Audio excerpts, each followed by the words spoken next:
When Kevin Eastman and Peter Laird started a little company in Massachusetts, who knew they were about to start a media franchise that has lasted over 40 years?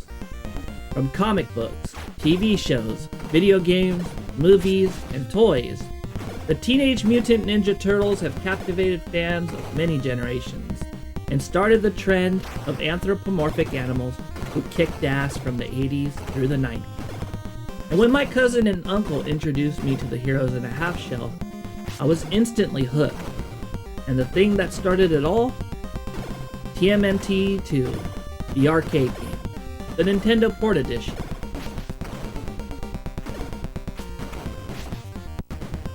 It was originally a 4-player arcade game developed by Konami, who acquired the rights around the same time the animated series came out in 1987. It was ported to the Nintendo Entertainment System in 1990 and was released as Teenage Mutant Ninja Turtles 2, the arcade game in the United States, and just TMNT in Japan, because the US version of TMNT 1 was released as a different title in Japan. Kind of interesting, and unlike the first installment, which features very little enemies from the comics or show, the arcade game features the nefarious Foot Clan in different colors and iterations. From purple ones who sneak up behind you and grab onto you, red ones with guns, blue guys who throw knives at you, and the pink ones who throw bombs, which for myself are the worst kind.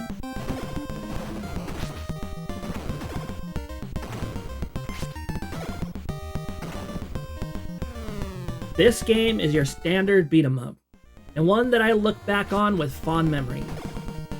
The music is very fast-paced and gets you pumped up to fight the Foot Clan inside a burning apartment building, where giant balls fall from the stairs and try to impede your progress. When you reach the end of the stage, robots come out of the floor and can electrocute you if you don't dodge their tentacles. But after dispatching these menacing robots, a loud scream comes from the next room and the turtles walk in. I almost forgot to mention a couple things that I found out about the game that made things easier for the casual gamer. 1. There is a special attack by pressing the jump and attack buttons almost simultaneously that will kill enemies in one hit. Also, during boss fights, Raphael has a 4-frame window to special attack without getting hit, while the other 3 have a 1-frame window. Shout out to Cats on Your Head, who found that out during a Big 20 race that included this classic game. The first stage boss is Rocksteady, the Rhino underling to the Shredder. But after defeating him, Shredder appears and takes April away again, and you must chase him through the streets of New York, where you're surrounded by Pizza Hut logos if you own the US version. After dispatching of Bebop, you make your way to the sewers. And must I say, the level designs are some of my favorites, and I get the feeling that I'm actually reading a comic book while I play. The game itself has a lot of personality, and you can tell Konami really took themselves seriously when developing TMNT 2.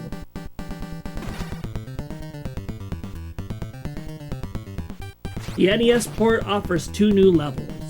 First being where the city of New York is covered in snow. I'll allow the episode in Season 3 take me to your leader. Toward the end of the level, you fight Tora, a polar bear, and there are 2 ways to kill him quickly, which I watched Omquat's world record, where he does the special move at the right time and doesn't take any damage. The other way is to kick his feet, jump back, and repeat while he continues to try to grab boulders and throw them at you.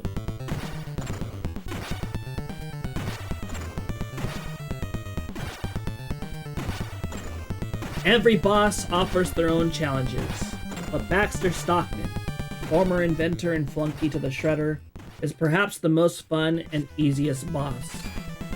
His first form, he rides in a rocket ship. The second form, the Fly. He flies directly above you and shoots beams, and you just stand underneath him, hitting him until you put him out of commission. But just like the Fly he is, he'll be back. Just not in this game.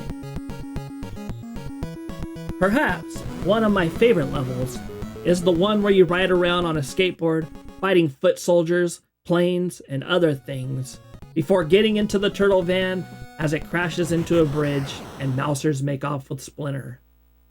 You have to rescue him from rock soldiers, and level 6 begins, which was added separately from the arcade port, where you fight scorpions, ninjas who jump around and throw ninja stars, and the dreaded tigers, who I haven't figured out how to kill quickly, but people like Junkyard Dave have come up with strategies to do what I thought was impossible, getting past them unscathed.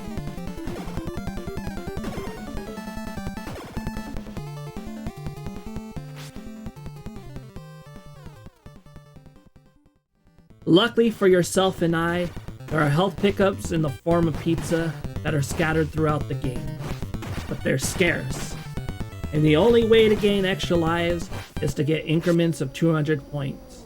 You will need them if you're playing this casually, because this game is tough, and the Shogun in level 6 will have his head detached from his body and follow you back and forth throughout the fight.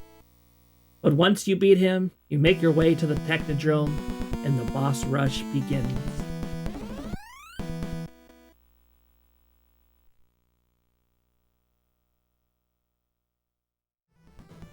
The Technodrome is by far the hardest level, and you must conserve your health to have a chance at 3 bosses consecutively. First off, General Trag, a leader of the Rock Soldiers and Krang's underling. After defeating him, you must fight Krang himself, who steps out of Dimension X. He's one of my favorite characters in the series, but in this game, he's the most annoying boss I've ever fought. He will kick you to death, and your best bet is to just tank hits and hope you kill him before you game over, because the game only gives you 3 continues. But after that, you fight the Shredder, Orokusaki, Splinter's nemesis, Old Tingrin, all the names you could think of. He splits into 2, sandwiches you, and attacks. And it was only with the Game Genie that me and my friend were able to beat it, because Shredder uses a ray gun that instantly turns you into a baby turtle. If I recall, it's called the Anti-Mutagen Ray, but no matter, he's by far the hardest boss to kill.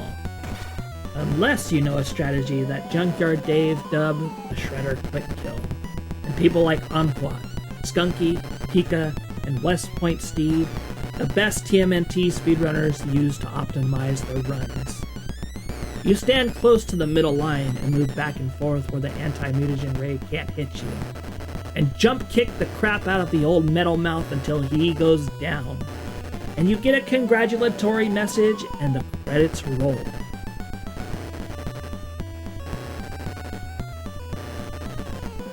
After beating the game for the first time legitimately, I have grown to love TMNT 2 even more, and think everyone should beat it at least once. It's a fun little challenge. I would say it's not just the rose-colored glasses. The soundtrack is amazing and gets you in the fighting mood, graphics are superb, and the controls are simple to learn. The game is hard to master. But when you learn some of the tech, it becomes a whole lot easier. Not to the point where it becomes boring, but it becomes more manageable. It gives us all the beloved characters you remember from the animated series, and would land towards the top of my all-time favorite games list. Thank you for watching, and don't forget to like and subscribe and comment, and hit that bell to see more content. And also join me on twitch.tv/resurretro for all things retro gaming.